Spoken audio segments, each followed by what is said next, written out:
ప్రభునందు ప్రేమైనటువంటి వాళ్ళారా, యేసుక్రీస్తు నామమున చేరి వచ్చిన ప్రతి వారికి కూడా వందనములు తెలియజేస్తూ ఉన్నాము. ఈరోజు ప్రభుదినములో మనమందరం ఇలాగూ ఆయన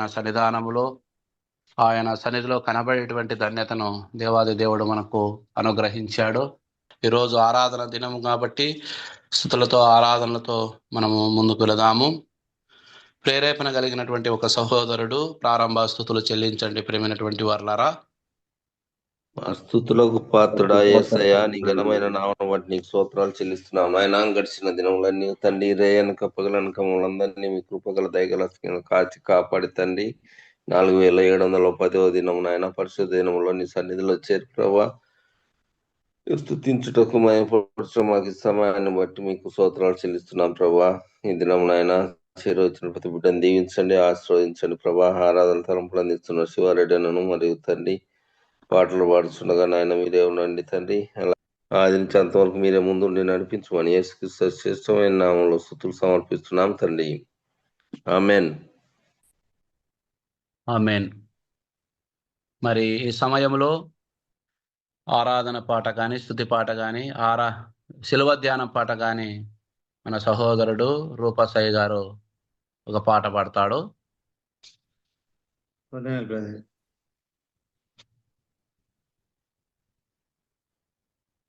ప్రభు నామంలో చేరి వచ్చినటువంటి ప్రియులందరికీ నా యొక్క హృదయపూర్వకమైనటువంటి వందనాలు తెలియజేస్తున్నాను. ప్రభు దినం గనక ఆయన యొక్క మరణ పునరుత్థానాలు జ్ఞాపకం చేసుకుంటూ ఒక పాట పాడుకుందాం. యేసు మరణించే మన పాపముల కొరకే, నిత్య జీవముని చుటకే, సత్యుండు సజీవుడాయే, నిత్య జీవముని చుటకే, సత్యుండు సజీవుడాయే, తృణీకరింపబడే విసర్జింపబడెను, తృణీకరింపబడే విసర్జింపబడెను, దుఃఖాక్రాంతుడాయే, వ్యసనముల భరించేను, దుఃఖాక్రాంతుడాయే, వ్యసనముల భరించేను, మనకై యేసు మరణించే మన పాపముల కొరకే, నిత్య జీవముని చుటకే, సత్యుండు సజీవుడాయే, నిత్య జీవముని చుటకే, సత్యుండు సజీవుడాయే, మన అతిక్రమముల కొరకు, మన దోషముల కొరకు, మన నాథుడు శిక్ష నొందే, మనకు స్వస్థత కలిగే, మన నాథుడు శిక్ష నొందే, మనకు స్వస్థత కలిగే, మనకై యేసు మరణించే మన పాపముల కొరకే, నిత్య జీవముని చుటకే, సత్యుండు సజీవుడాయే, సిలువాలో వ్రేలాడెన్, సమాధిలో నుండెన్, సజీవుండై లేచెన్, స్తోత్రము హల్లెలూయా, సజీవుండై లేచెన్, స్తోత్రము హల్లెలూయా, మనకై యేసు మరణించే మన పాపముల కొరకే నిత్య జీవమునిచ్చుటకే సత్యుండు సజీవుడాయే నిత్య జీవమునిచ్చుటకే సత్యుండు సజీవుడాయే వందనాలు. శిలువ ధ్యానం పాట పాడిన రూపసయ్య గారికి ప్రభువైన యేసుక్రీస్తు నామమున వందనాలు. మరి ఆరాధన తలంపులు అందించడానికి మన మధ్యలో దేవుని దాసులు ఉన్నారు. శివారెడ్డి అన్న గారు 10 నిమిషాలు లేక 15 నిమిషాలు ఆరాధన తలంపులు అందిస్తాడు. మనం ఇందా ప్రేమైనటువంటి వాళ్ళరా అందరూ మీట్లో ఉండాలని ప్రేమతో మనవి చేస్తున్నాము. దేవుని నామానికి స్తోత్రములు. ఈ ఉదయకాలములో ప్రభువును ఆరాధించను చేరి వచ్చిన మరి ప్రియులందరికీ ప్రభువు నామములో వందనాలు తెలియజేస్తున్న ప్రియులారా, ఆరాధనకు సహాయకరముగా మన పరిశుద్ధ గ్రంథములో నుంచి యోహాను సువార్త 19వ అధ్యాయము 28, 29, 30 వచనాలు చదువుకొని ఆరాధనలో ప్రవేశించుదాం ప్రియులారా. 19వ అధ్యాయము 28వ వచనము. అటు తరువాత సమస్తమును అప్పటికి సమాప్తమైనదని యేసు ఎరిగి లేఖనము నెరవేరునట్లు నేను దప్పిగొనుచున్నానను. చిలుకతో నిండి ఉన్న యొక్క పాత్ర అక్కడ పెట్టి ఉండెను కనుక వారు ఒక స్పంజి చిలుకతో నింపి హిస్సోపు పుడకకు తగిలించి ఆయన నోటికి అందించిరి. యేసు ఆ చిలుక పుచ్చుకొని సమాప్తమైనదని చెప్పి తల వంచి ఆత్మను అప్పగించెను. ఇంకొక వచనాన్ని చదువుకుందాం పిల్లరా. 69వ కీర్తన 3వ వచనము. నేను మొరపెట్టుట చేత అలసి ఉన్నాను, నా గొంతుక ఎండిపోయెను. 21వ వచనము కూడా చదువుకుందాం. వారు చేదును నాకు ఆహారముగా పెట్టిరి, నాకు దప్పి అయినప్పుడు చిలకను త్రాగనిచ్చిరి. చదవబడిన లేఖన భాగాన్ని ప్రభు మన ఆరాధన కొరకు దీవించునుగాక. ప్రభునందు ప్రియమైన వారలారా, మనము యోహాను సువార్త 19వ అధ్యాయంలో చదువుకున్న లేఖనములో అటు తర్వాత సమస్తమును అప్పటికి సమాప్తమైనదని యేసు ఎరిగి లేఖనము నెరవేరునట్లు నేను దప్పిగొనుచున్నానను. యేసు క్రీస్తు తండ్రి అయిన దేవుడు ఆయనకు అప్పగించిన పని సమస్తమును అప్పటికి సమాప్తమైనదని ఎంచాడు ఆయన. అవును ప్రియులారా, దేవుడు తన కుమారుని ఎందుకు పంపించాడు ఈ లోకానికి? తన కుమారుని పాప శరీరాకారముతో పంపి మన పాపానికి ఆయన శరీరమందు శిక్ష విధించటానికి ఆ ప్రభువును ఈ లోకానికి పంపాడు ప్రియులారా. అయితే ఆ ప్రభువు మన కోసం ఈ లోకానికి వచ్చి మన వంటి శరీరాన్ని ధరించుకొని, మన వంటి రక్త మాంసాలను ధరించుకొని మన శిక్షను ఆయన భరించటానికి ఆ శిలువలో తన కార్యాన్ని జరిగించాడు. కాబట్టి ఆ శిలువ కార్యము తండ్రి కోరుకున్న, తండ్రి అప్పగించిన ఆ కార్యాన్ని యేసుక్రీస్తు ప్రభు సమస్తాన్ని ఆయన శిలువ కార్యాన్ని జరిగించి తర్వాత లేఖనము నెరవేరినట్లుగా, అంటే మనము 69వ కీర్తనలో మరి 3వ వచనము 21వ వచనములో చదువుకున్నట్లుగా అక్కడ మొరపెట్టుట చేత అలసి ఉన్నాను, నా గొంతుక ఎండిపోయెను అని చూస్తాము. 21వ వచనములో నాకు దప్పి అయినప్పుడు చిలకను త్రాగనిచ్చిరి. ఆ విధంగా యేసుక్రీస్తు ప్రభు నేను దప్పిగొనుచున్నాను అన్నాడు. అంటే ఈ వచనము దావీదుకు సంబంధించింది. అయినా యేసుక్రీస్తు యొక్క శిలువ యొక్క శ్రమలను బట్టి ప్రవచనం ప్రియులారా. కాబట్టి లేఖనము నెరవేరినట్లుగా ఆయన దప్పిగొనుచున్నాను అన్నాడు. అట్లయితే ప్రియులారా, మరి ఆ, ఇంకా ఆయన ఎలా తప్పి ఉన్నాడు అంటే 22వ కీర్తనలో మనం గమనిస్తే 22వ కీర్తనలో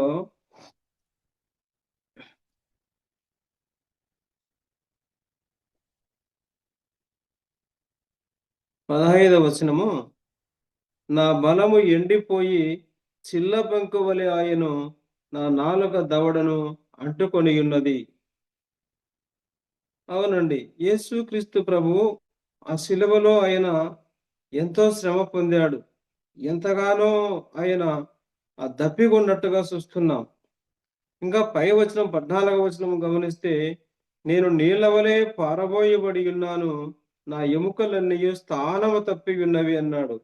నా హృదయము నా అంతరంగమందు మయనము వలె కరిగి ఉన్నది. ఆయన హృదయము బయట ఉన్న శరీరానికంటే ఆయన అంతరంగమందు ఉన్నటువంటి ఆయన హృదయము మైనము వలె కరిగింది.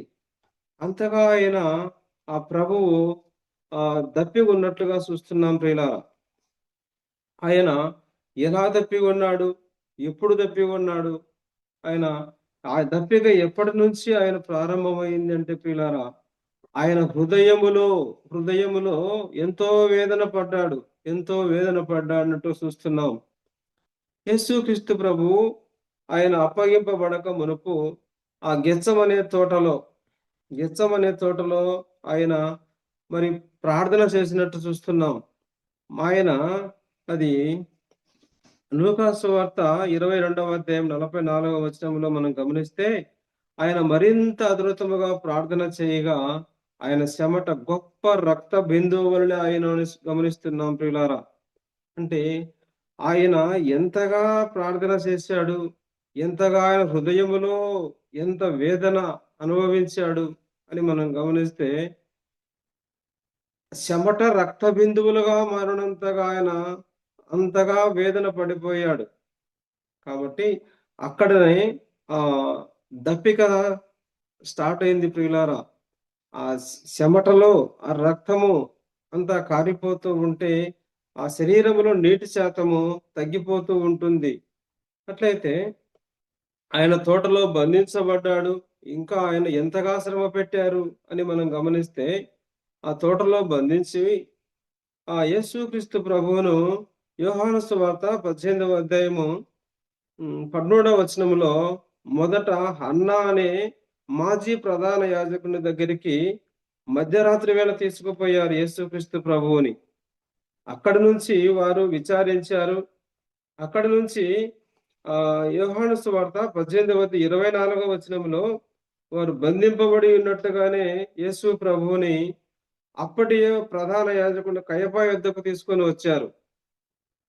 వచ్చి అక్కడ విచారించారు. ఆ కయప ఆ సంవత్సరానికి ప్రధాన యాజకుడు.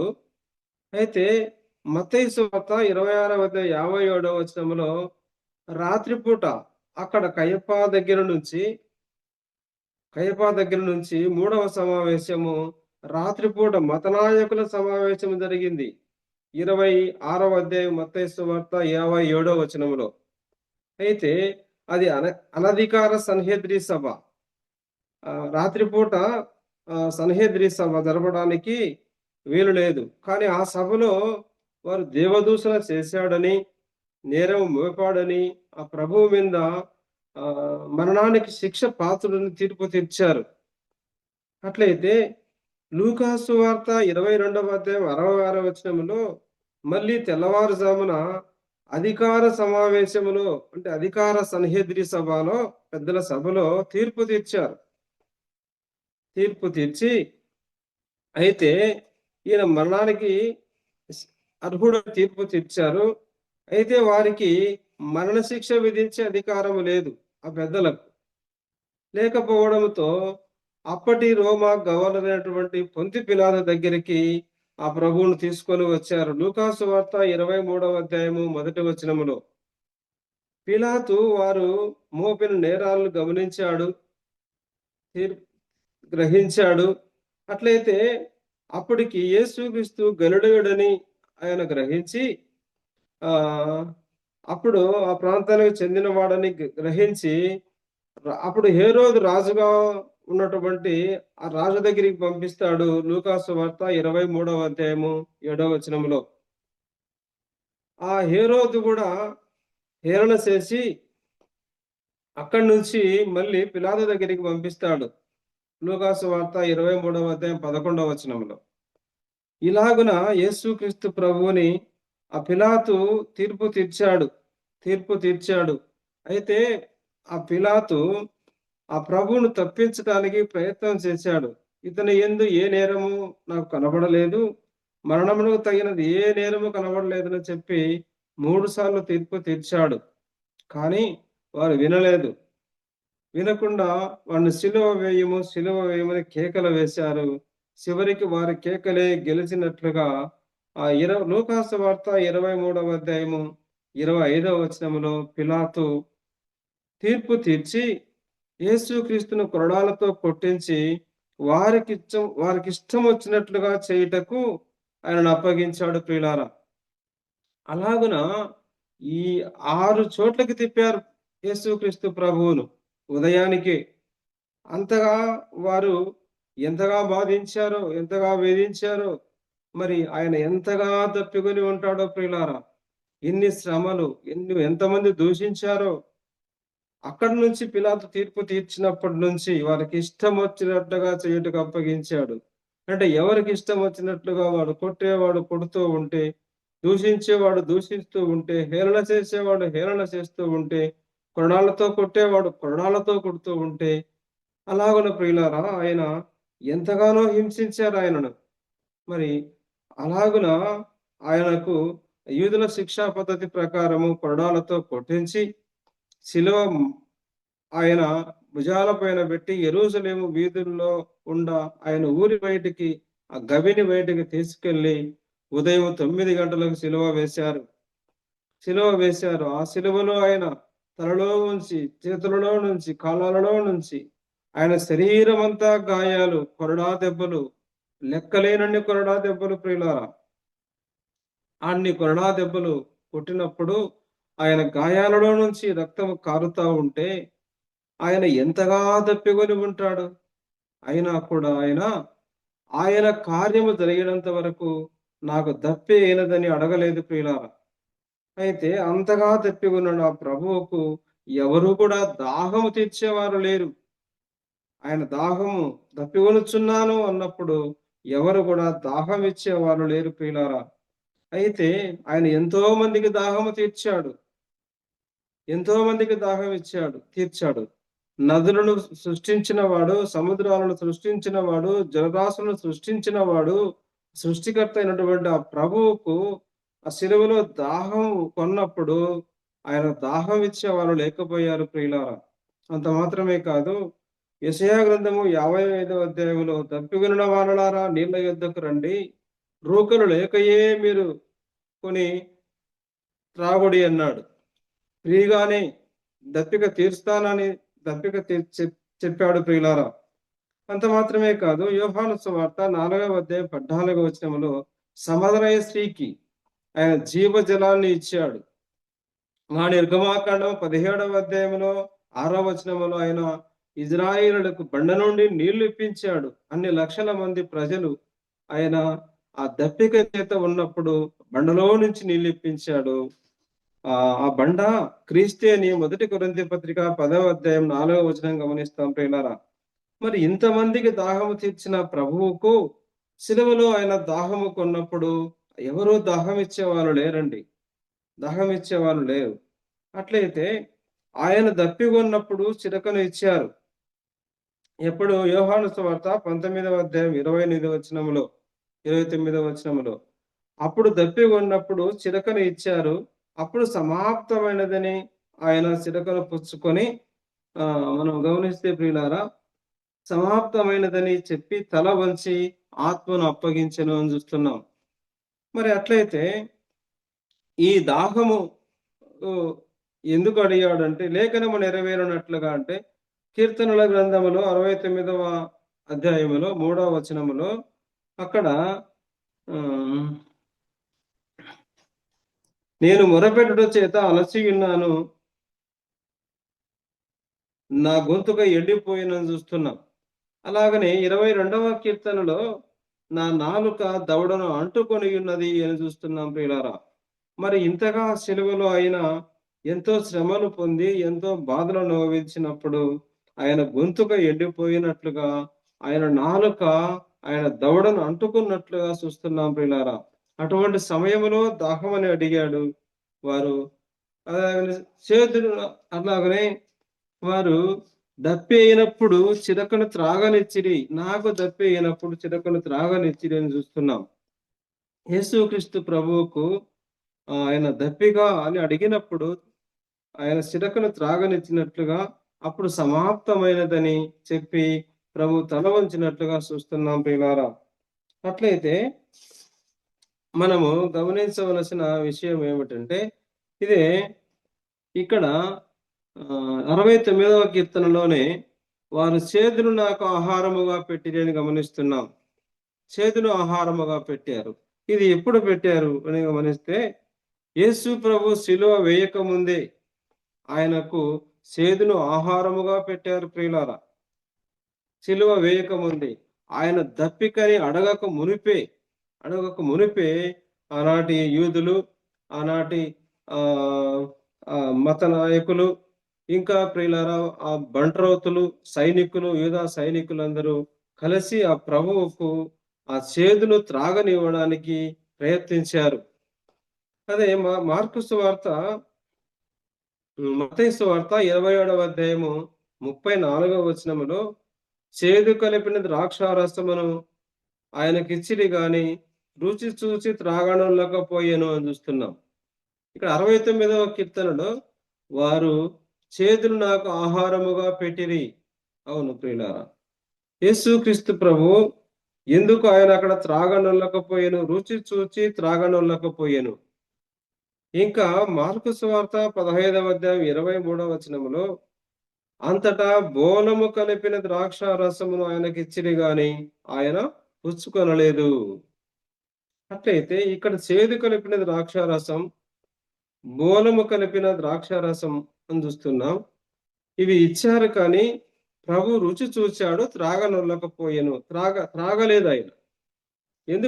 వారు ఎందుకు ఇవ్వాలనుకున్నారు, ఆయన ఎందుకు త్రాగనొల్లకపోయిన మనం గమనిస్తే ప్రియులారా, అయితే ఈ బోలం అనేది ఒక నొప్పిని తగ్గించే ఒక రసాయనిక మత్తు పదార్థం. ఇంకా తూర్పు దేశపు జ్ఞానులు యేసుక్రీస్తు ప్రభువుకు ఆయన పుట్టినప్పుడు ఆ జ్ఞానులు కానుకగా సమర్పించారు ఈ బోలాన్ని. అంత మాత్రమే కాదు, యేసుక్రీస్తు ప్రభువు సిలువలో మరణించినప్పుడు ఒక రహస్య క్రైస్తవుడు అరిమత యేసేపు వచ్చి ఆ బోలాన్ని ఆయన శరీరానికి పూజినట్లుగా చూస్తున్నాం ప్రియులారా. ఇది సుగంధ ద్రవ్యాలలో ఒకటి, ఇది చెడిపోకుండా ఉండే స్వభావం దీంట్లో ఉంటుంది.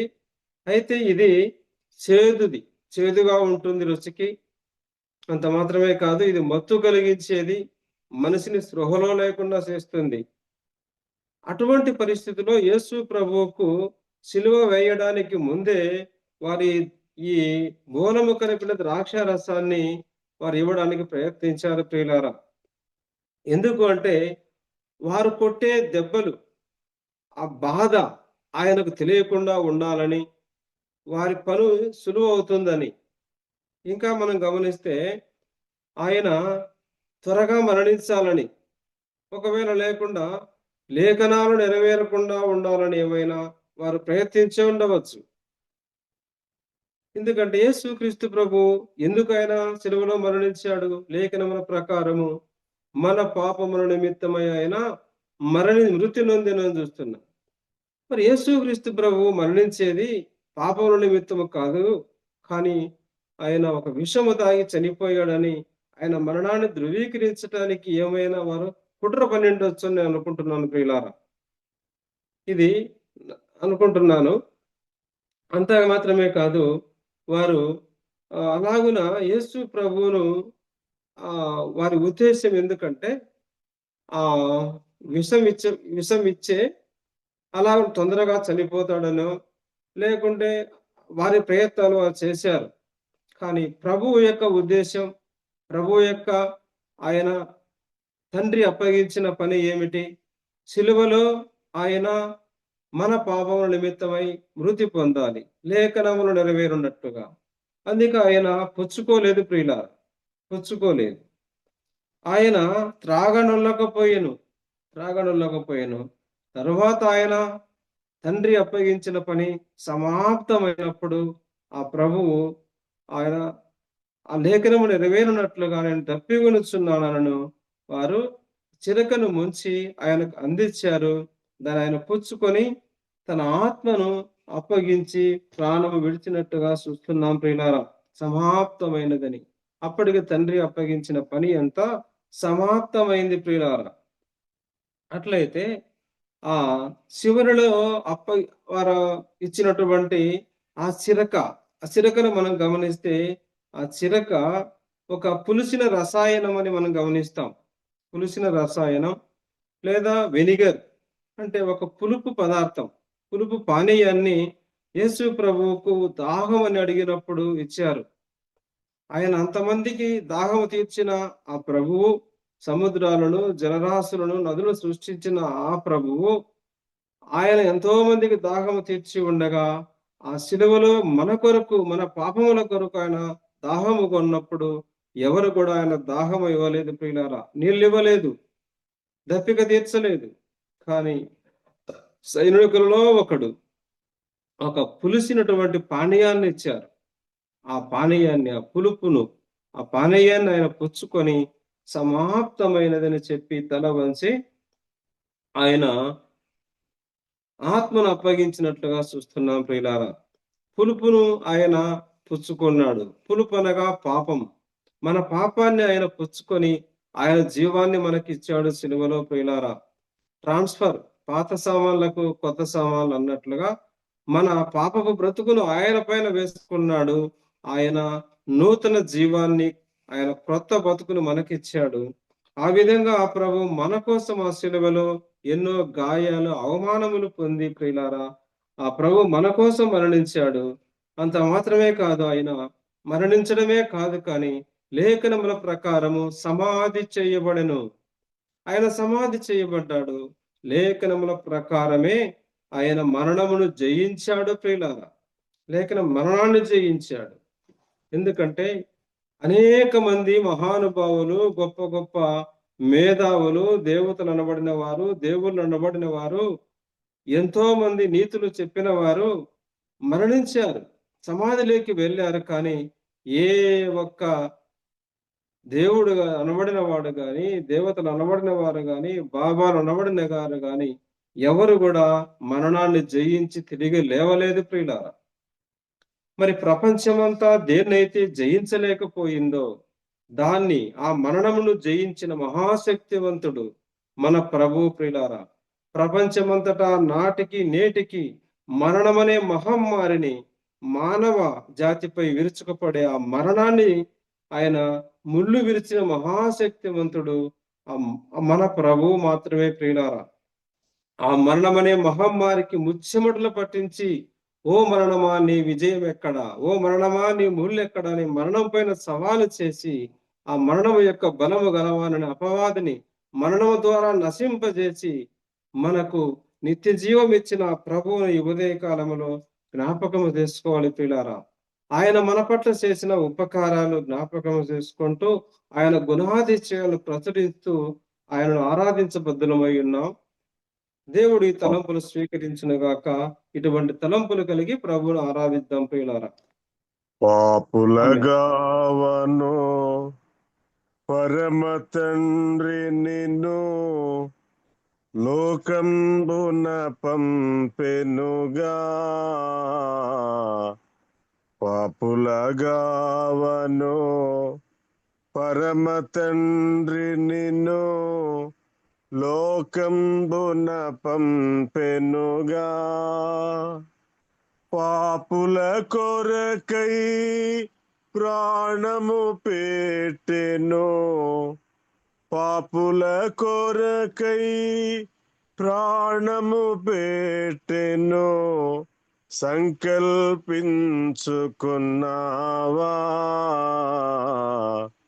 సంకల్పించుకున్నావా. పాపికి రక్షణ నొసగిన పతిత పావనుడా స్తుతింతున్. ఘనయేసుదేవ స్తుతింతున్. ఘనయేసుదేవ స్తుతింతున్. ప్రేరేపణ కలిగిన ఒక సహోదరుడు స్తుతులు చెల్లించండి ప్రేమైనటువంటి వారలారా. పూజ్యుడా, మహాగణుడా, మహోన్నతుడా, సర్వాధికారి, మా సృష్టికర్త, మా విమోచకుడు, అన్ని నామముల కన్నా పైనామం ప్రభు అయిన యేసుక్రీస్తు అతి శ్రేష్టమైన నామమున ఆయన ఈ పరిశుద్ధ దినములో మిమ్మల్ని ఆత్మతో సత్యముతో ఆరాధించుటకు మరొక తరుణం ఇచ్చినారు. స్తోత్రాలు తెలుసు. ధవలవర్ణుడు, రక్తవర్ణుడు, అతి కాంచనీయుడు, అతి సుందరుడు, అతి మనోహరుడు, 10,000 మందిలో గుర్తింపదగిన దేవా తండ్రి నాయన తండ్రి, ఈ విధంగా ప్రభువా తండ్రి నాయన మా కొరకై ప్రాణం పెట్టి తిరిగి లేచిందేవా, ఇన్ని మేలు చేసిన మా ప్రభుకే మీ యోగలం ప్రభువా తండ్రి నాయన మీకే స్తుతులు స్తోత్రాలు చెల్లించుడుగా ఆగ్రహించమని యేసుక్రీస్తు అతి శ్రేష్టమైన నామమున స్తుతిస్తూ ఆరాధిస్తున్నాను తండ్రి. ఆమేన్. ఇంతవరకు పాట పాడిన మరియా దాస్ అన్న గారికి వందనాలు. అలాగనే పాలయ్య గారికి కూడా స్తుతులు చెల్లించిన పాలయ్య గారికి వందనాలు. దేవుని వాక్యాన్ని విందాము. శివారెడ్డన్న గారు మరలా దేవుని వాక్యాన్ని అందిస్తాడు. మనం విని మేలు పొందుదాం ప్రేమైనటువంటి వాళ్ళరా. మహిమగల దేవునికి మొదటిగా స్తోత్రములు. నాకు ఈ అవకాశం ఇచ్చిన జూమ్ నిర్వాహకులు పెద్దలు బర్నవాస్ అన్నకు నా ప్రేమ వందనాలు. అలాగనే ఈ ఉదయకాలం అధ్యక్షుడిగా నియమింపబడి నన్ను ఆహ్వానించిన చంద్రయ్యన్నకు నా ప్రత్యేక వందనాలు. అలాగనే జూమ్ లో చేరవచ్చిన పెద్దలకును, దేవుని సేవకులు, సువార్థికులు, సహోదర సహోదరులందరికీ ప్రభువు నామములో వందనాలు. ప్రియులారా, నేను బోధకుని కాదు, దేవుని సేవకుని కూడా కాదు, సాధారణ విశ్వాసిని. అయితే నేను వాక్యము బోధించేటంత వాని కాదు, కానీ నేను ఎక్కడా బైబిల్ కాలేజీలో చదువుకోలేదు, ఏ దేవుని సేవకుని దగ్గర 1 గంట కూడా తర్ఫీదు పొందలేదు. ఏదో నా బిజినెస్ లో, ట్రాన్స్పోర్ట్ బిజినెస్ లో నేను కొనసాగుతూ అప్పుడప్పుడు మందిరానికి వెళుతూ ఉండేవాడిని. పిల్లారా, కొన్ని విశ్వాసంలో బలహీనంగా ఉండేవాడిని. అయితే బర్నబాస్ అన్న 2 సంవత్సరాల క్రితం పులివెందుల్లో ఎదురయ్యి జూమ్ లో జాయిన్ కమ్మన్నాడు. ఆ జూమ్ లో జాయిన్ అయినప్పటి నుంచి ఈ జూమ్ లో వచ్చినటువంటి దేవుని సేవకుల ద్వారా కొంత విశ్వాసంలో బలపడ్డాను. ఆ మాటలు విన్నాను, వాక్యాన్ని విన్నాను. అప్పటి నుంచి కొంచెం బైబిల్ మీద కొంత శ్రద్ధ పెట్టాను. ప్రియులారా, ఇది కేవలం జూమ్ ద్వారానే నా విశ్వాసాన్ని బలపరుచుకున్నాను. మరి ఉదయకాలంలో నేను మీకు వాక్యం బోధించేటంత వాని కాదు, కానీ అయితే నేను తెలుసుకున్న సత్యాన్ని మీ ముందు ఉంచడానికి వచ్చాను. ప్రియులారా, కానీ నేను చెప్పబోయే సంగతుల్లో ఏవైనా తప్పులుంటే నాకు చెప్పండి, సరిచేసుకుంటాను అబద్ధంగా. అయితే ఉదయకాలంలో వాక్య ధ్యానం కొరకు యోబు గ్రంథము నుంచి మొదటి అధ్యాయము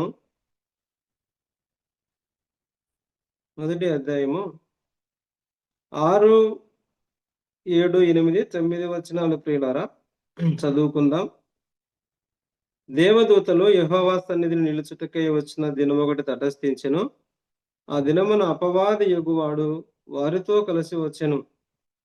యెహోవా, నీవు ఎక్కడ నుండి వచ్చితివని వారిని అడుగగా, అపవాది భూమి మీద ఇటు అటు తిరుగులాడుచు అందులో సంచరించుచు వచ్చితినని యెహోవాకు ప్రత్యుత్తరం ఇచ్చెను.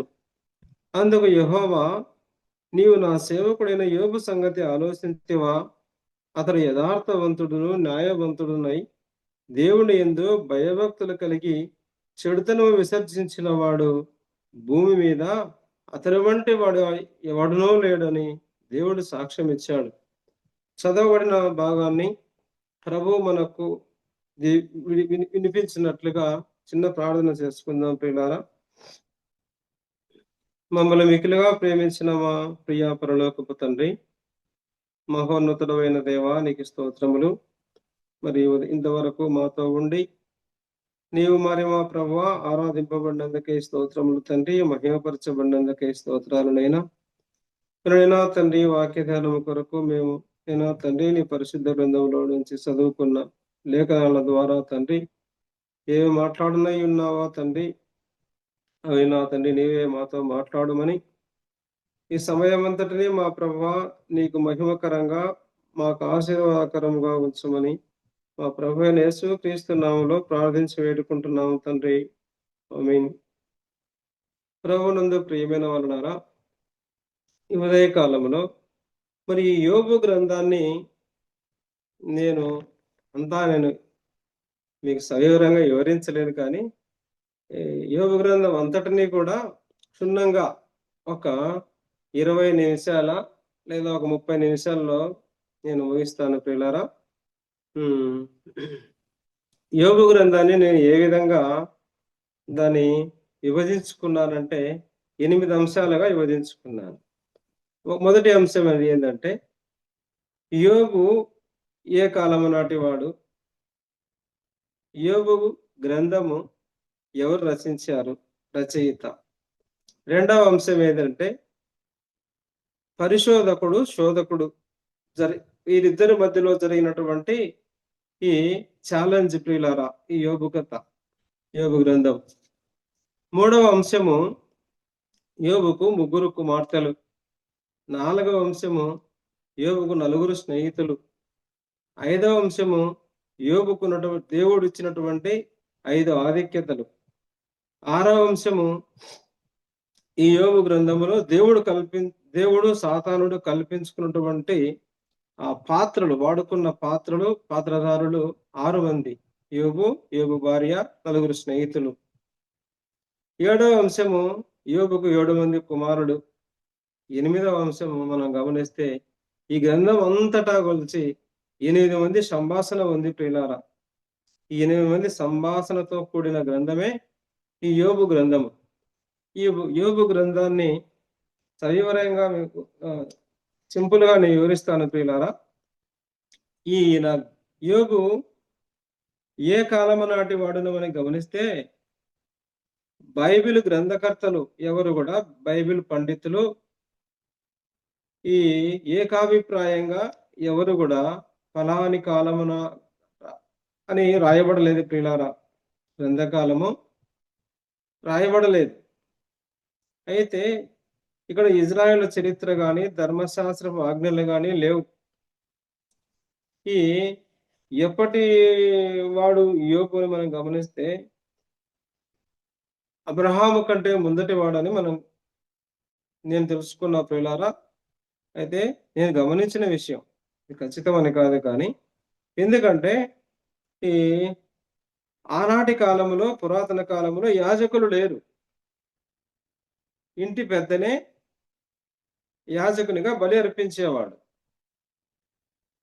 అంత మాత్రమే కాదు, వారి ఆస్తిని ఏ విధంగా లెక్క పెట్టేవారంటే పశువులు, దాసీలతో పోల్చేవారు. అలాగున నేను గమనిస్తే ఈయన అబ్రహాము కంటే ముందటి వాడో వెనుకటి వాడో అయి ఉండవచ్చని నేను అనుకున్నాను ప్రియులారా. మరి గ్రంథకర్త ఎవరిని గమనిస్తే, ఈ యోబు పలికిన మాటలు, ఈ గ్రంథకర్త అని కూడా ఏ బైబిల్ పండితులు కూడా ఏకాభిప్రాయంగా వ్రాయలేదు ప్రియులారా. అయితే ఇది యోబు మాటలు మనం గమనిస్తాము. 19వ అధ్యాయము, యోబు గ్రంథం 19వ అధ్యాయంలో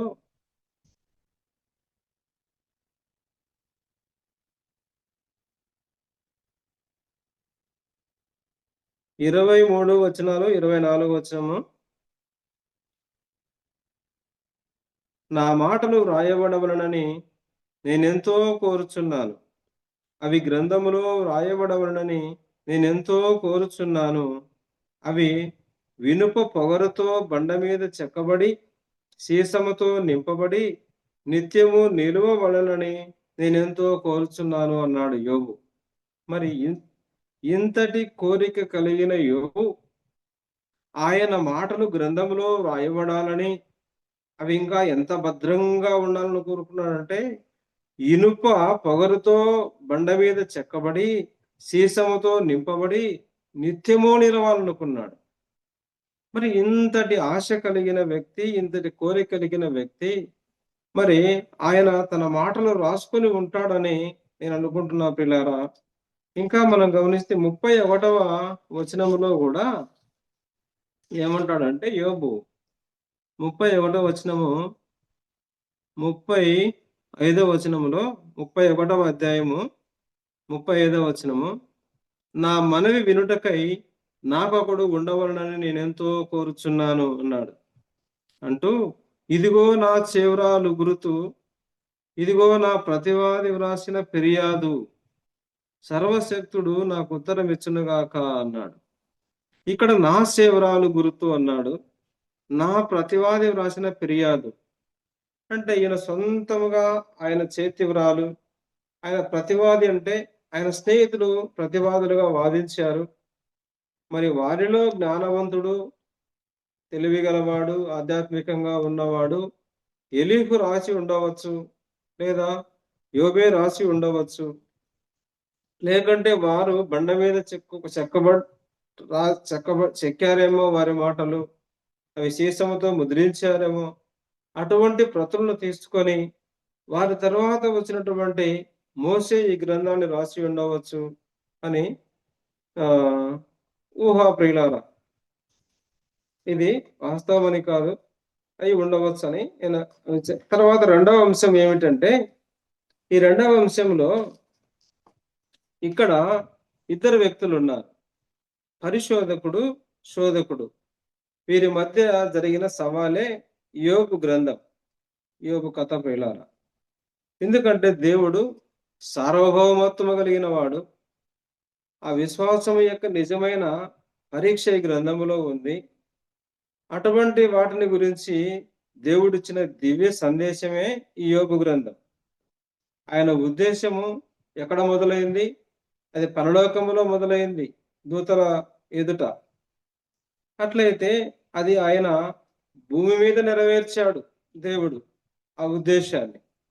సర్వజ్ఞుడైన దేవుడు సృష్టి అంతటిపైన అధికారం ఆయనదేనని ఆ గ్రంథంలో నిరూపించాడు ప్రియులారా. ఎందుకంటే యోబు గ్రంథాన్ని నేను ఒక కథలాగా గమనిస్తే దేవుడే దర్శకుడు, నిర్మాతలాగా కనిపిస్తాడు. ప్రారంభంలో 1-2 అధ్యాయంలో పరలోకములో దేవుని సమావేశం జరుగుతుంది. అక్కడికి ఈ సాతానుడు పోతాడు. అయితే దేవుడు సాతానును కలుసుకొని, దేవుడు సాతానుడు వీళ్ళిద్దరూ కలిసిన ఈ నాటకాన్ని ప్రారంభిస్తారు అక్కడ పరలోకములో. అయితే సాతానుకు ఒక పాత్ర అప్పగించుతాడు దేవుడు. దర్శకుడు విలనుకు అప్పగించినట్లుగా షరతులతో కూడిన పాత్ర, ఆజ్ఞలు, ఇంత మటుకే నీ లిమిట్ అని.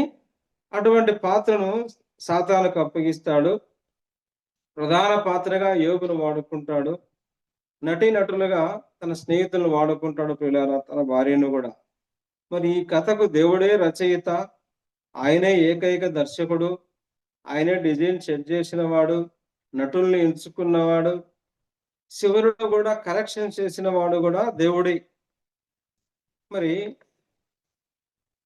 సాతానుడు మనం గమనిస్తే, ఈ సాతానుడు వీడు ఎవడంటే దేవునికి ప్రధాన దూత, దేవుని దూతలలో ప్రధాన దూత ఈ అపవాది. వీడు ఆయన ఇచ్చిన అధికారాన్ని బట్టి, ఆయన ఇచ్చినటువంటి ఖ్యాతిని బట్టి వాడు గర్వించినట్లుగా యెషయా గ్రంథం 14వ అధ్యాయంలో చూస్తాం. వాడు ఒక పాతాళ లోకానికి ఒక మూలకు త్రోసివేయబడ్డాడు. అయితే వారు మళ్ళీ దేవుని సభలో ఒక సభ్యునిగా అక్కడికి పోయేవాడు అప్పుడప్పుడు. ఎందుకంటే యోబు లాంటి బలమైన విశ్వాసులను పరీక్షించాలి అంటే పర్మిషన్ కావాలి. పర్మిషన్ కోసము దేవుని దగ్గరికి పోయేవాడు. అలాగున వానికి వాడు పరలోకాల నుంచి త్రోసివేయబడినా, భూమి మీద త్రోసివేయబడినా, వాడు నరకములో త్రోసివేయబడినా కూడా వాడు దేవుని దగ్గరికి వెళ్ళడానికి వానికి అవకాశం ఉంది, పర్మిషన్ ఉంది ప్రియులారా. ఈయన ఏమంటారంటే శోధకుడు, ఆరోపణకర్త అంటారు. మరి ఈ క్రమంలో కూడా దేవుడు ఏమన్నాడు పరలోకములో, నా సేవకుడైన యోబు సంగతి ఆలోచించితివా అని 1:8 అంటాడు. అంటే ఆలోచించితివా అంటే పరీక్షించితివా అని. అప్పటికి దేవుడికి తెలుసు ఈ మాట. ముందే దేవుడు పరీక్షించితివా అని అనలేదు, కానీ ఆ యోబు సాతాను వచ్చినటువంటి వాని పని, వాని ఉద్దేశాన్ని గమనించాడు దేవుడు. ఎందుకంటే మన ఇంటి దగ్గరికి ఎవరైనా ఒక వ్యక్తి వచ్చినప్పుడు అతను ఎలాంటి వాడు, అతని గుణం ఎటువంటిది, అతని స్వభావం ఎటువంటిది, అది ఎందుకు వచ్చాడని మనం అతను అడగకపోయినా మనం గమనిస్తాం. కానీ దేవుడు గమనించడా? ఆయన సర్వాంతటయామి. ఆ దేవుడు యోబు ఎందుకు వచ్చాడు గమనించాడు. అంటే దేవుని దగ్గరికి పొంతలకే ఈ యోబును ఈ అపవాది ముందుగానే పరీక్షించాలని చూశాడు. కానీ ఏముంది? అదే కంచె ఉంది. అదే అంటున్నాడు కదా, ఏమంటాడంటే అతనికున్న ఆస్తి అన్నీ తెలుసు అన్నమాట. ఊరికనే యోబు యథార్థవంతుడు అయ్యాడా, నువ్వు అన్నీ ఇచ్చావు కదా అని చెప్పి అతనికున్న ఆస్తిని, అతనికున్న ఐశ్వర్యాన్ని, సమస్తాన్ని వివరించినాడు. అంటే ముందుగానే తెలుసు అన్నమాట ఈ అపవాదికి. యోబుకి ఎంత ఆస్తి ఉంది, యోబు ఎంతటి వాడు, ఆయన ఎంత నీతిమంతుడు, ఎంత దేవుని యందు భయభక్తులు కలవాడు అన్ని గమనించే చూసే దేవుని సెలవు కోసం పోయాడు. అందుకే దేవుడు ఏమన్నాడంటే, నా యోబు సంగతి ఆలోచించావా, నా సేవకుడైన యోబు సంగతి అంటే పరీక్షించావా, చూసావా అంటే చూసినానులే అని చెప్పి, సరే అయితే అపవాది మోపిన నేరానికి దేవుడు సెలవిచ్చాడు. దేవుడు సెలవిచ్చి పోయి యోబును పరీక్షించాడు.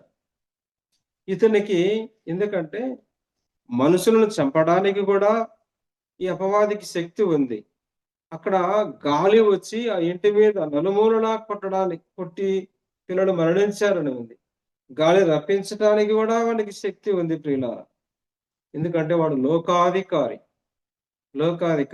చూడి, ఇది యెషయా గ్రంథంలో వాడికి ఇంకా ఏమి శక్తి ఉన్నా ఏమని చెప్పుకుంటారంటే 14వ అధ్యాయంలో 17వ వచనంలో, భూమిని కంపింపజేసి రాజ్యమును ఉనికించిన వాడు ఇతడేనా, లోకమును అడవిగా చేసి దాని పట్టణమును పాడు చేసిన వాడు ఇతడేనా, తాను చెరపట్టిన వారిని తమ నివాస స్థలములకు పోనీయని వాడు ఇతడేనా.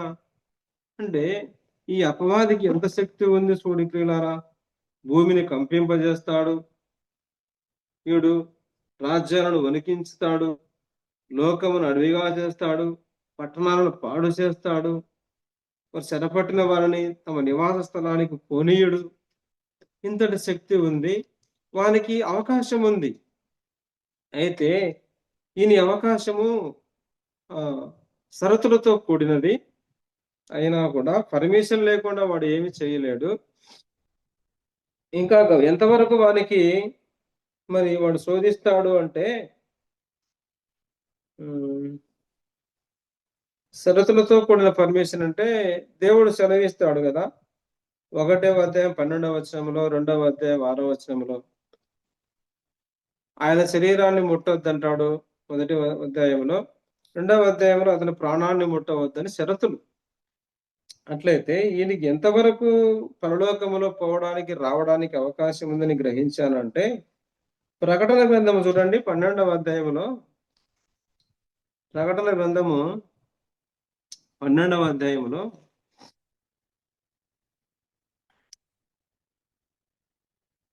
7వ వచనం, అంతటా పరలోకమందు యుద్ధము జరిగెను, మిఖాయేలును అతని దూతలను ఆ ఘట సర్పముతో యుద్ధము చేయవలనని ఉండగా ఆ ఘట సర్పమును దాని దూతలను యుద్ధము చేసిరి గాని గెలవలేకపోయిరి.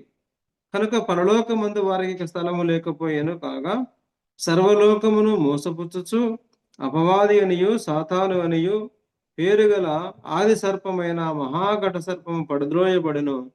అది భూమి మీద పడద్రోయబడెను, దాని దూతలు దానితో కూడా పడద్రోయబడిరి అని చెప్తూ 10వ వచనంలో, మరియు ఒక గొప్ప స్వరము పరలోకమందు ఇలాగ చెప్పుట వెంటనే, రాత్రింబగళ్ళు దేవుని ఎదుట మన సహోదరుల మీద నేరము మోపవాడైన అపవాది పడద్రోయబడి ఉన్నాడు. కనుక ఇప్పుడు రక్షణయు శక్తియు రాజ్యమును మన దేవుని వాయను, ఇప్పుడు అధికారమును ఆయన క్రీస్తు దాయను అని చూస్తున్నాం. మరి ఎంతవరకు ఈయనకి ఆ పరలోకానికి వెళ్ళడానికి, దేవుని దగ్గరికి వెళ్ళడానికి అవకాశం ఉంది అంటే, ఈ ప్రకటన గ్రంథం 12వ అధ్యాయంలో మిఖాయేలుతో యుద్ధము జరిగిన తర్వాత వాని దూతలను అక్కడ నుంచి పడద్రోస్తారు. అప్పటి నుంచి పరలోకమందు వారికి స్థలము లేకపోయేను. అంతవరకు వాడు పోతా వస్తూ ఉంటాడు. ప్రియులారా, మన సహోదరుల మీద నేరం మోపుతూ ఉంటాడు. అట్లయితే అంతవరకు వాడు వస్తూ పోతా ఉంటాడు. ఇంకా మూడవ అంశం ఏమిటంటే, యోబుకు 3 కుమార్తెలు. మొదట పుట్టిన కుమార్తెల కంటే రెండవసారి పుట్టిన కుమార్తెలు సౌందర్యవంతులుగా చూస్తున్నాం. తండ్రి వారికి కుమారులతో పాటు ఆస్తిని పంచినట్లుగా చూస్తున్నాం. ప్రియులారా, తర్వాత 4 స్నేహితులు యోబుకు. ఈ 4 స్నేహితులు ఎలీఫజు, బిల్దదు, జోఫరు. తర్వాత మధ్యలో వచ్చినటువంటి ఎలీహు. మరి వీరు మొదట ఏంటంటే యోబును ఓదార్చడానికి వచ్చారు. వారు దూర ప్రాంతం నుండి వచ్చి ఆ యోబు పరిస్థితిని చూసి ఎలుగెత్తి ఏడ్చి తమ బట్టలు చించుకొని ఒక 7 రోజులు మౌనంగా కూర్చున్నారు. ప్రియులారా, ఇది 2వ అధ్యాయం 12వ వచనంలో గమనిస్తాం. ఇది మంచి స్నేహానికి మొదటి అడుగు. కానీ తర్వాత వారి మాటలు మారిపోయాయి. ఎందుకంటే యోబు తన బాధను వ్యక్తపరచగానే వారి మాటలు యోబును గాయపరిచాయి. మరి స్నేహితుల ముఖ్య ఉద్దేశం ఏమిటి అంటే, ఈ కష్టాలు, శ్రమలు ఎందుకు వస్తాయి అంటే, బాధలు పాపం వలన వస్తాయి అని. నీవు పాపం చేశావు, ఇలాగ జరిగింది కాబట్టి పశ్చాత్తాపపడు, దేవుడు నిన్ను క్షమిస్తాడు అన్నారు. మొదటి స్నేహితుడు ఈయన తేమానీయుడు ఎలీఫజు. ఈయన అందరిలో పెద్దవాడు, అనుభవజ్ఞుడు. అయితే ఈయన మొదట ఏం చేశాడంటే చాలా ఓదార్పు మాటలు మాట్లాడాడు. 4వ అధ్యాయం 3-4 వచనాల్లో, నీవు అనేకులు బలపరిచావు కదా, మరి నీవు అనేకులను ఎంతో ఆదరించావు కదా, మరి ఇప్పుడు నీకు ఈ బాధ వస్తానే కృంగిపోతున్నావే, నీవు ఓదార్చుకోలేవా, నీవు ఆదరించుకోలేవా అని ఒక మంచి మాటలు పలికాడు ఈ ఎలీఫజ్. తర్వాత ఈ యోబు మాట్లాడే మాటలకు యోబు ఏమనుకుంటున్నా అంటే, తానే నీతిమంతుడని మాట్లాడుతూ ఉంటే అప్పుడు అంటాడు, మనుషుడు దేవుని కంటే నీతిమంతుడు కాడు అంటాడు ఎలీఫజ్. ఆయన మాటలు ఎంతో ఆధ్యాత్మికంగా ఉంటాయి, కానీ యోబు యొక్క విశ్వాసాన్ని, నిర్దోషత్వాన్ని తిరస్కరిస్తాయి ఈ ఎలీఫజ్ మాటలు. అయితే ఏమంటాడంటే, నువ్వు పాపం చేశావు, నీ పాపానికే ఈ బాధ, ఈ కారణము అని చెప్తూ పశ్చాత్తాపపడు, దేవుడు క్షమిస్తాడు అంటాడు. అంటూ దేవుడు గద్దించు మనుషుడు ధన్యుడు, కాబట్టి నువ్వు దేవుని శిక్షను తృణీకరించవద్దు, నరుడు దేవునికి ప్రయోజకులు కారు అంటాడు. నువ్వేమి దేవునికి ప్రయోజనకరమా ఏమైనా అంటూ తన మాటల చేత యోబును బాధపరుస్తాడు మొదటి స్నేహితుడు. రెండవ స్నేహితుడు బిల్దదు. ఈయన సమర్థవాది. ఈయన ఆలోచన ఏంటంటే, దుష్టులు నాశనం అవుతారు అని, నీతివంతులు అయితే ఆయన శిక్షించడు అని. కాబట్టి ఆయన స్త్రీకి పుట్టిన నరుడు దేవుని దృష్టికి నీతిమంతుడు ఎట్టు కాగలడు అంటూ 25వ అధ్యాయం 4వ వచనంలో మాట్లాడతాడు బిల్దదు. పురుగు వంటి మనుషుడు దేవుని దృష్టికి పవిత్రుడు కాలేడు అంటాడు. అయితే నీవు పాపం చేశావేమో, నీ కుమారుడు పాపం చేశారేమో, అందుకే దేవుడు వారిని ఎడబాశాడు అంటాడు. ఎంత మాటలు అండి, ఎంత బాధపరిచే మాటలు. స్నేహితుడిగా వచ్చి ఇలా మాట్లాడుతున్నాడు. మరి దేవుని ముందు ఎవరు శుద్ధులు కారంటాడు. నీ బాధలు నీ పాపం వల్లే వచ్చాయి అని చెప్పి ఆయన సానుభూతి లేనివాడుగా ఒక సాంప్రదాయంగా ఈయన మాటలు ఉంటాయి. ఈయన కర్మ సిద్ధాంతాన్ని బట్టి మాట్లాడతాడు ప్రియులారా. కానీ ఈయన సిద్ధాంతం సరైందే, కానీ దాన్ని వాడాల్సిన సమయంలో వాడాల్సిన వ్యక్తికి వాడాల్సిన రీతిలో వాడకుండా యోబును ఎంతో నొప్పి పెట్టే మాటలు, బాధ కలిగించే మాటలు మాట్లాడతాడు ఈ బిల్దదు. మరి మూడవ స్నేహితుడు జోఫరు. ఈయన నయమాతీయుడైన జోఫరు. ఈయన 11వ అధ్యాయంలో వస్తాడు. ఈయన మాటలు చాలా కఠినంగా ఉంటాయి. 2వ వచనంలో ఏమంటాడంటే, వదరబోతు వాద్యము న్యాయమని నువ్వు ఎంచద వాదిస్తున్నావు, మరి నీ ప్రసంగాన్ని విని మేము మౌనంగా ఉండాలన్నా అని చెప్పి యోబును నిలదీస్తాడు. ఇంకా ఏమంటాడంటే, అడవి గాడిద పిల్ల 12వ వచనంలో నరుడై పుట్టిన నాటికి కానీ బుద్ధిహీనుడు వివేకి కాడయ్యా అంటాడు. అంటే అడవి గాడిద పిల్ల నరుడై పుట్టలేదు, నీవు బుద్ధిహీనుడివే, నువ్వు జ్ఞానవంతుని కాలేదని మరి ఎక్కువగా మాట్లాడుతున్నావు, పశ్చాత్తాపపడు అంటాడు. దేవుని న్యాయాన్ని ఒప్పుకుంటాడే కానీ జోఫరు మరి యోబును దుష్టుడిగా ఎంచుతాడు. మరి ఈ జోఫరు మాటలు ధైర్యంగా మాట్లాడతాడే కానీ కఠినంగా ఉంటాయి, కానీ ఆయన మాటల్లో దయ లేదు, కరుణ లేదు, జాలీగా ఉండవు పిల్లారా. ఎందుకంటే ఆయన ఏమనుకుంటాడంటే, దుష్టులు తాత్కాలికంగా సుఖం అనుభవించిన చివరికి నాశనం అవుతారని 20వ అధ్యాయంలో అంటాడు. కోపంతో మాట్లాడతాడు. నీవు నీతిమంతుడుగా చెప్పుకుంటున్నావు, తప్పు, దేవుడు నిన్ను ఇంకా శిక్షించవచ్చు అని చెప్పి ఈ ముగ్గురు స్నేహితులు యోబును అతి నీచాతి నీచంగా మరి హింసించారు. మరి యోబు తన నీతిని తన సొంత నీతిగా కొట్టి పారేశారు. నువ్వు నీతిమంతుడు అనుకుంటున్నావు కానీ నీ సొంత నీతే, ఈ నీతి పనికిరాదని యోబుని ఎంతో బాధ పెడతారు ప్రియులారా. తర్వాత వీరు ముగ్గురు మాట్లాడి యోబు తాను నీతిమంతుడై ఉన్నాడు తెలుసుకొని తన దృష్టికి వారు మౌనంగా ఉంటారు. అప్పుడు ఎలీహు వస్తాడు. ఈ యవనస్తుడైనటువంటి ఎలీహు వచ్చి తర్వాత ఎలీహు యోబు మీద కూడా కోపపడతాడు, యోబు స్నేహితుల మీద కోపపడతాడు. యోబు దేవుని కంటే తానే నీతిమంతుడై ఉన్నాడని చెప్పుకొనుట విని యోబు మీద బహుగా కోపగించుకున్నాడు. మరి ముగ్గురు స్నేహితుల మీద కోపగించుకుంటాడు.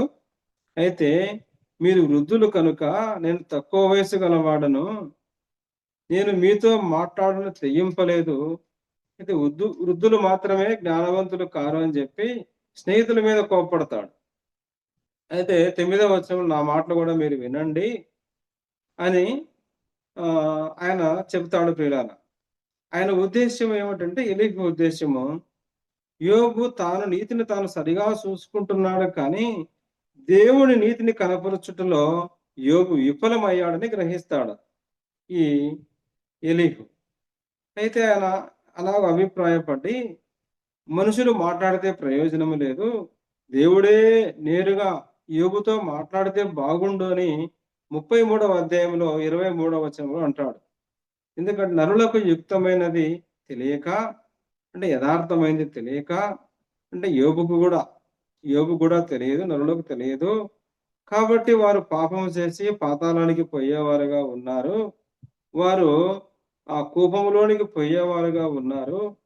మరి ఈ దేవుడే మరి ఈ యోబుతో కానీ నరులతో కానీ మాట్లాడడానికి, వారిని ఆ కూపములో నుంచి పాపము నుంచి విమోచించటానికి, కూపములో నుంచి ప్రాయశ్చిత్తము చేయడానికి మరి ఒక మధ్యవర్తి ఉంటే బాగుండు అనుకున్నాడు ఆయన. ఆ మధ్యవర్తి కూడా దూతలలో ఘనమైన వ్యక్తి ఒక మధ్యవర్తిగా ఉంటే బాగుండు అని, ఆ దేవుడే యోబుతో మాట్లాడితే బాగుండని ఎలీహు అభిప్రాయాన్ని వ్యక్తం చేశాడు. ఏది ఏమైనా మరి ఆ ఎలీహు మాటలకు మరి ఆ దేవుడు కూడా స్పందించి దేవుడు జోక్యం చేసుకొని నేరుగా యోబుతో మాట్లాడతాడు. 38వ అధ్యాయంలో 2వ వచనంలో జ్ఞానం లేని మాటలు చెప్పి ఆలోచన చెరిపిడి వీడెవడు అని చెప్పి యోబు మీద కోపడతాడు దేవుడు. అట్లయితే మరి యోబు కుమారుడు తర్వాత అది ఎలీహు ప్రసంగం ప్రియులారా. తర్వాత ఇక్కడ యోబు కుమారుడు ఎంతమంది? 7 మంది. వీరు అరుణోదయాన ఒక్కొక్కరిని పిలిచి యోబు బలి అర్పించేవాడు. అందరూ తండ్రి పిలిచినప్పుడు వచ్చేవారు. సహోదరులతో అందరూ ఐక్యముగా ఉండేవారు. సహోదరులు ఐక్యత నివసించుట ఎంత మేలు, ఎంత మనోహరం అనే ఆ వాక్యాన్ని నివసించినట్లుగా వారందరూ కలిసి జీవించేవారు, ఐక్యతగా జీవించేవారు. మరి యోబు ఎందుకు ఆందోళన పడ్డాడు అంటే, వారు ద్రాక్ష రసాన్ని అతిగా తాగేవారు, వారు అతిగా విందులు చేసుకునేవారు. మరి ఆ విందుల్లో, ఆ ద్రాక్ష రసములో, ఆ మత్తులో ఏవైనా తన కుమారుడు పాపం చేశారేమోనని ఆయన మనసులో ఎంతో కలత పొందాడు. ఆయన కలత పొంది ఆయన దేవునికి ఏమైనా మనసులో చోటు ఇవ్వలేదేమో ఆ మత్తులో, ఆ విందులలో. కాబట్టి యోబు భయపడి వారి కోసము ఆందోళన పడి బలి అర్పించాడు ప్రియులారా. అయితే వారి కుమారుల గురించి ఎక్కడ కూడా ప్రార్థన చేసినట్లు కానీ, కృతజ్ఞతాస్తులు చెల్లించినట్లు కానీ రాయబడలేదు. కానీ మరి ఆ కుమారుడు అన్నయ్యంట ఉన్నప్పుడు వారందరూ మరి భోజనము చేసి ద్రాక్షారసము పానము చేసిరి అని చూస్తున్నాం. అలాంటి వారి చెడ్డ అలవాటు ఉన్నది ప్రియులారా. చెడ్డ అలవాటు అని కాదు, ఆనాటి కాలంలో అది సాంప్రదాయము. అట్లయితే యోబు వారి విషయంలో ఆందోళన పడ్డాడు. ఎక్కడ కూడా పాపం చేశారని బైబిల్లో రాయబడలేదు. మరి యోబు ఆందోళన చెందాడు. అట్లయితే తర్వాత మనం గమనిస్తే ఈ యోబు గురించి కొన్ని మాటలు మనం గమనిస్తే ప్రియులారా,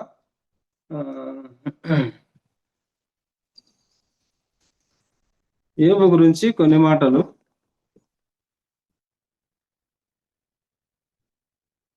ఈ గ్రంథములో ప్రధాన పాత్రధారి, ప్రధాన ప్రసంగికుడు యోబు. మరి ఈయన ఓర్పు, విశ్వాసము, బాధల మధ్యలో దేవునితో సంబంధం గురించి ఈ లోతైన సందేశం ఇస్తుంది యోబు గ్రంథం. మరి ఈయన ఎంతో సహనశీలి, ప్రార్థనాపరుడు, వర్ధిల్లిన జీవితం కలిగిన వ్యక్తి. ఆయన మరి అలాంటి వ్యక్తిని మరి దేవుడు ఆయన ఏం చెప్తాడు, ఈయన భూమి మీద అతని వంటి వాడెవడను లేడని యోబుని గురించి సాక్ష్యం ఇస్తాడు యోబు గ్రంథము 1వ అధ్యాయంలో. నా సేవకుడైన యోబు సంగతి ఆలోచించితివా? అతడు యథార్థవంతుడు, న్యాయవంతుడునై దేవుని యందు భయభక్తులు కలిగి చెడుతనం విసర్జించిన వాడు భూమి మీద అతని వంటి వాడేవాడును లేడని దేవుడే సాక్ష్యం ఇస్తాడు. అటువంటి దేవుని చేతనే సాక్ష్యం పొందిన గొప్ప వ్యక్తి యథార్థవంతుడు ప్రియులారా యోబు. మరి యోబు ఎంతటి యథార్థవంతుడు అంటే, మరి 1వ అధ్యాయం 14వ వచనంలో 14 నుంచి 19 వరకు చూస్తే యోబు తనకున్నటువంటి కుటుంబం అంతా, తనకున్న ఆస్తి, తనకున్న పిల్లలు అందరూ నష్టపోయారు. మరి అటువంటి పరిస్థితుల్లో యోబు ఏమన్నాడు ప్రియులారా? అంతా నష్టపోయిన వ్యక్తి ఏమన్నాడంటే 20వ వచనం, అప్పుడు యోబు లేచి తన పై వస్త్రమును చింపుకొని తల వెంట్రుకలు కొరిగించుకొని నేల మీద సాష్టాంగపడి నమస్కారం చేసి ఇట్టనెను, నేను నా తల్లి గర్భంలో నుండి దిగంబరుడై వచ్చి తిని దిగంబరుడై అక్కడ తిరిగి వెళ్ళేదను. యెహోవా ఇచ్చును, యెహోవా తీసుకొని పోయెను, యెహోవా నామమునకే స్తుతి కలుగును గాక అని ఆయన అంతగా ఆయన కలిగిన నష్టాన్ని బట్టి, ఆయన కలిగిన బాధను బట్టి ఎవరిని నిందించలేదు ప్రియులారా. శబాయులు వచ్చి ఎత్తుకుపోయారే, ఏమండి, ఇంకా ఎంతో ఉన్నది, వారి పిల్లలు చంపేశారే, ఆస్తి పోయని, గొర్రెలు ఎత్తుకుపోయారే అని చెప్పి ఎవరిని కూడా ఆయన నిందించలేకుండా ఆయన నా తల్లి గర్భములో దిగంబరిగా వచ్చాను, దిగంబరిగా నేను ఆయన వద్దకు తిరిగి వెళ్ళేదను అన్నాడు. యెహోవా ఇచ్చును, యెహోవా తీసుకును, యెహోవా నామమునకే స్తుతి కలుగునుగా. కానీ అటువంటి గొప్ప యథార్థవంతుడు యోబు ప్రియులారా. అదే మనము యోహాను సువార్త 4:24 ఆయనను ఆరాధించువారు అట్టివారు కావాలని తండ్రి కోరుచున్నాడని చూస్తాం. కోరుచున్నాడు అంటే వెతుకుచున్నాడు. అటువంటి యథార్థవంతుల కోసము దేవుడు వెతికినప్పుడు యోబు కనిపించాడు దేవుని దృష్టిలో. అందుకే ఆ యోబును ఆ యథార్థవంతుడు కాబట్టి లోకానికి పరిచయం చేయడానికి యోబును దేవుడు వాడుకొని ఆయనను ఈ విధంగా శ్రమల చేత మొత్తి ఆయన ఈ గ్రంథాన్ని రాశాడు ప్రియులారా. అయితే ఈయన పలికిన మాటలు మనం గమనిస్తే 2వ అధ్యాయం 10వ వచనంలో దేవుని వలన అంటే భార్య వచ్చి ఏమన్నది, నీవు దేవుని దూషించి ఎందుకు యథార్థత విడిచి దేవుని దూషించి మరణము కమ్ము అన్నది. ఎందుకన్నది భార్య? ఒకవేళ ఆయన ఆ దేశంలో కంటే గొప్పవాడని చూశాం. ఆయన ఎంతో ధనవంతుడు, గొప్పవాడు, ఇంకా దేవుని అంటే భయభక్తులు గలవాడు, అందచందాలు గలవాడు, ఆస్తిపరుడు. అటువంటి యోబు, అంతలా ఉన్న యోబు ఇంతలాగా అయిపోయేసరికి ఆయన ఆస్తి ఎంత పోయింది, పిల్లలు పోయారు, చర్మము చీకిపోయింది, మట్టిలో కూర్చొని చిల్ల పెంకుతో గోక్కుంటూ ఉన్న స్థితిని చూడలేక యోబు భార్య నువ్వు చనిపో అని ఉండవచ్చు. కానీ ఆమె ఏమన్నదంటే, నీ యథార్థత విడిచిపెట్టి దేవుణ్ణి దూషించి మరణము కమ్ము అన్నది. అంటే ఆ ఉద్దేశం ఎవరిది? ఆ టార్గెట్ ఎవరిది? దేవుణ్ణి దూషించే టార్గెట్, యథార్థత విడిచే టార్గెట్ అపవాదిది. మరి ఈ అపవాది ఈ యోబు భార్యను వాడుకున్నాడు, ఆమె నోట పలికించాడు. ఎవరికి నువ్వు చనిపోయా బాధ చూడలేకుండా అని అంటే ఆమె బాధను చూడలేక నిందేమో అనుకోవచ్చు. కానీ నేను ఇలాగ అనుకున్నాను, ఇది అపవాది పని అయి ఉండొచ్చు అని. ఎందుకంటే దేవుని దూషించేది, యథార్థత విడిచిపెట్టేది అది అపవాది యొక్క టార్గెట్.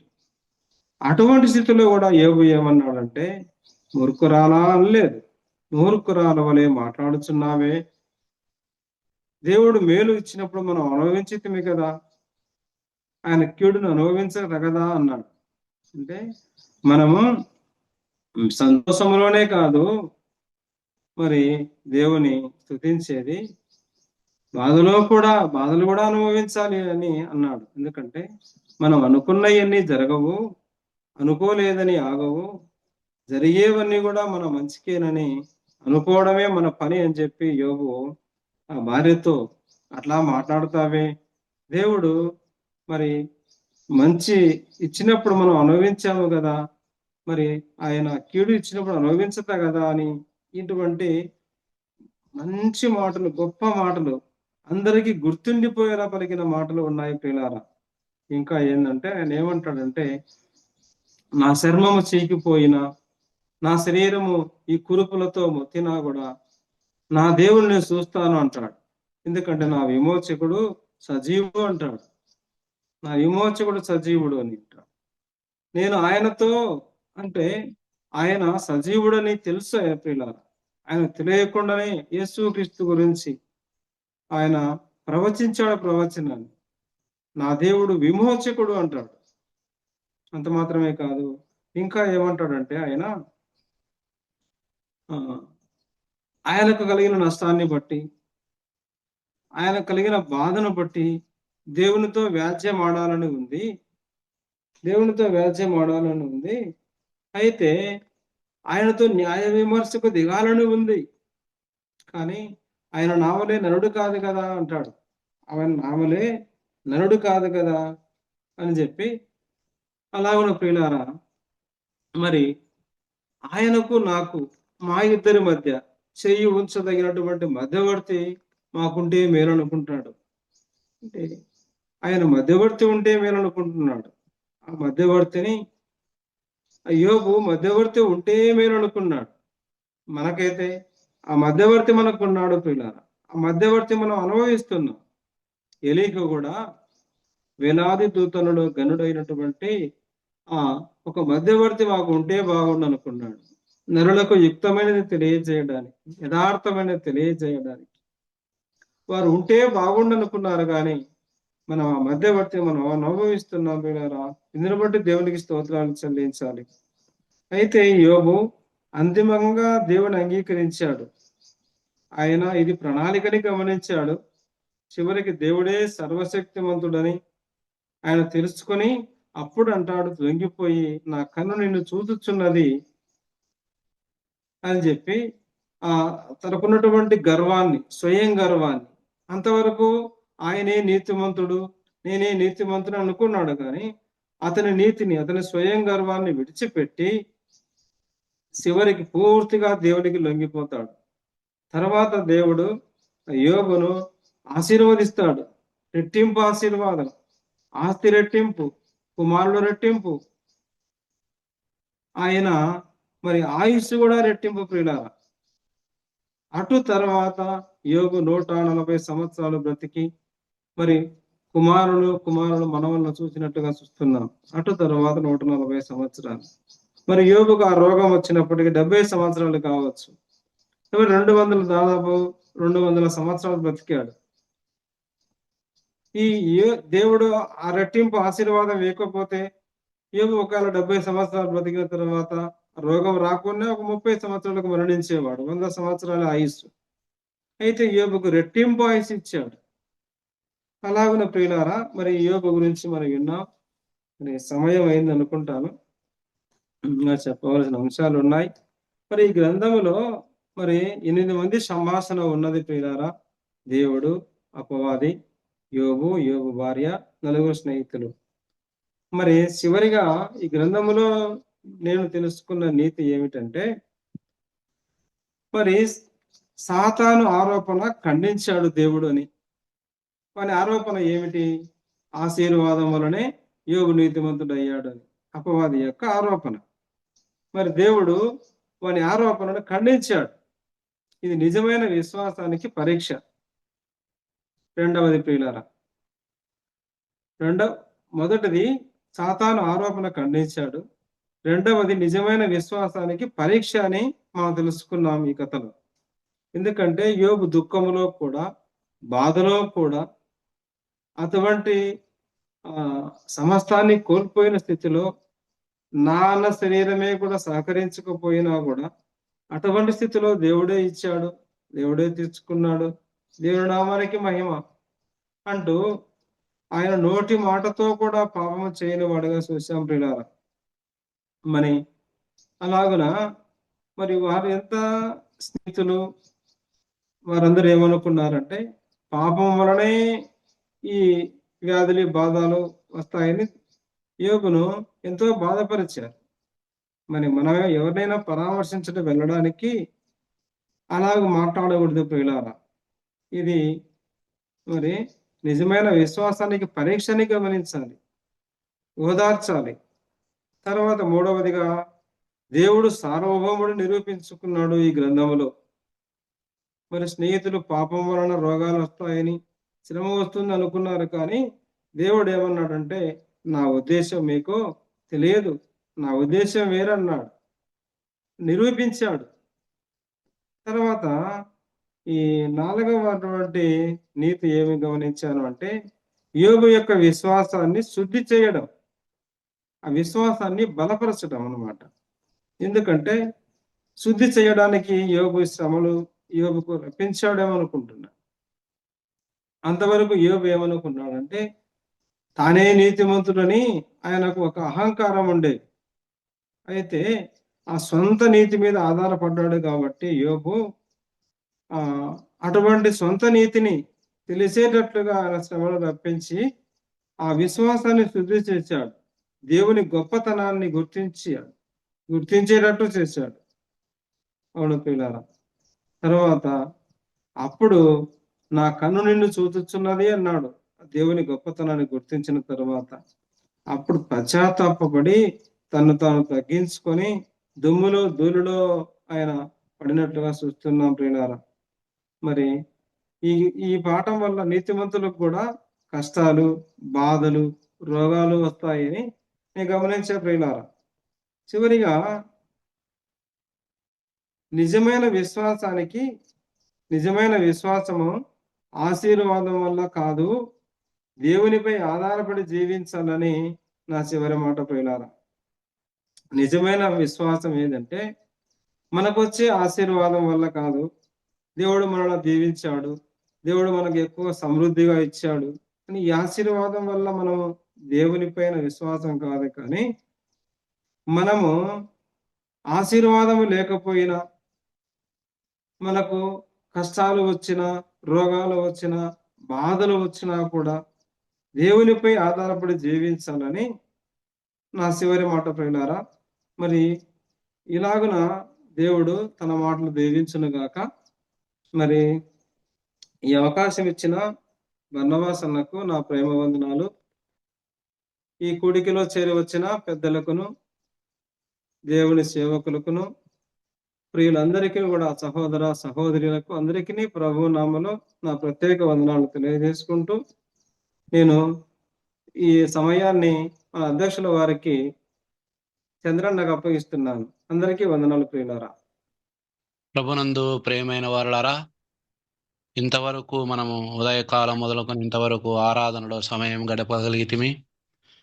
దేవుని దాసుల ద్వారా దేవుని వాక్యమును, అలాగనే ఆరాధన తలంపులు, శ్రేష్టమైనటువంటి ఆరాధన తలంపులు, బలమైనటువంటి దేవుని వాక్యము మనము వినగలిగితిమి.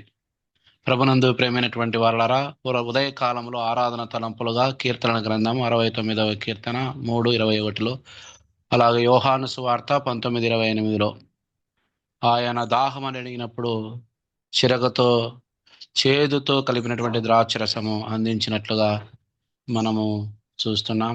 అతడు తాగునల్లక రుచి చూసి తాగునల్లక పోయినని మనం చూస్తున్నాం. ఆయన మన పాపముల కొరకు, అపరాధముల కొరకు ఆయన ఎంతో శ్రమను, బాధను, అవమానమును భరించాడు. ప్రపంచాన్ని అయితే దేనైతే జయించలేకపోయిందో ఆయన చావును, సమాధిని జయించి తిరిగి లేచాడు.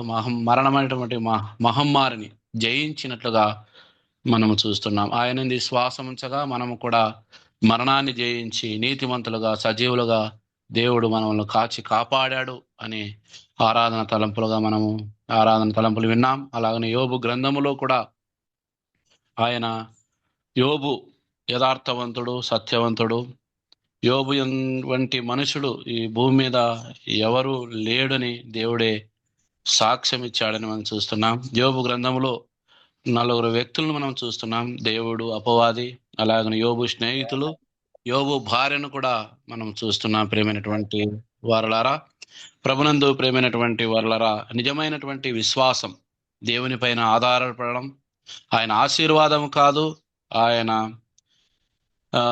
ప్రియమైనటువంటి వాళ్ళ దీవెనలు కాదని చూస్తున్నాం. దేవుని పైన ఆధారపడితే దేవుడే మన అవసరాల అక్కరని ఆయన తీర్చి మనకు సహాయం చేస్తాడనేటువంటి దేవుని వాక్యం మనము విన్నాం. ప్రియమైనటువంటి వాళ్ళరా, ప్రభునందు ప్రియమైనటువంటి వాళ్ళరా, ముగింపు ప్రార్థనగా పాల్తూరు దైవజనుడు మోషే మృత్యుంజయ ఆయన ముగింపు ప్రార్థన చేస్తాడు. తర్వాత దేవుని దాసులకు బర్నబాస్ అన్నకు సమయాన్ని అప్పగించుదాము. ఆయన ప్రకటన చేసి ముగిస్తాడు. ఓకేనా, ప్రార్థన చేసుకుందాం. మహాపరిశుద్ధుడు, మహాగణుడు అనేటువంటి మా ప్రియ పరలోకపు తండ్రి, నీ పరిశుద్ధ ఘనమైన నామానికి స్తోత్రములు చెల్లిస్తూ ఉంటున్నాం. దేవా, ప్రతిదినము ఈ రీతిగా నీ పాద సన్నిధిలో మా దినము ప్రారంభించడానికి నీ సత్యమైన నిత్యమైన మాటలు మా జీవితాన్ని స్థిరపరిచి, బలపరిచి, భక్తులు నిలబెట్టే మాటలు వినిపిస్తున్నందుకు స్తోత్రం. మరి ఈరోజు దేవా, మరి శివారెడ్డిని మరుగుపరుచుకొని ఎన్నో విషయాలు మాతో మాట్లాడుతూ వచ్చినందుకు స్తోత్రములు.